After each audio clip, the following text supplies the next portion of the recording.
Einar Andri, 13 marka tap á heimavelli gegn Haugum. Hver þín fyrstu viðbrögð?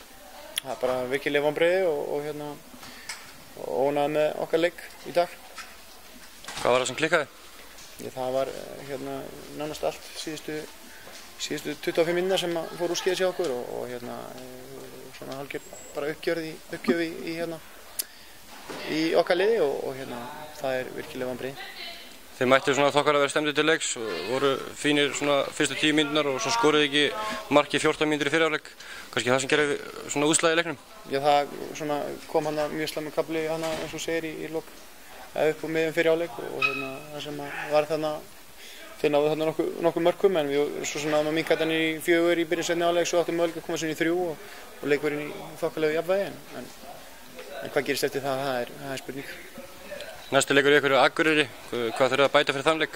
Við þurfum bara að laga hugarfarið, fyrst og fremst. Þetta svona frammistaða er ekki boðleg okkar aðdáendum. Hlýtur að vera samt gott fyrir liðið að fá áspyrnu inn í það aftur?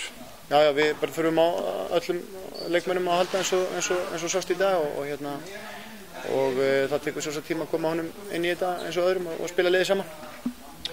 Má okkur fara að búast við því að Baldvin Þorsteinsson fara að sjást á vellinum aftur? Það er erfitt að segja, það gæti verið kannski á næstu vikum. Takk fyrir og gangi vel.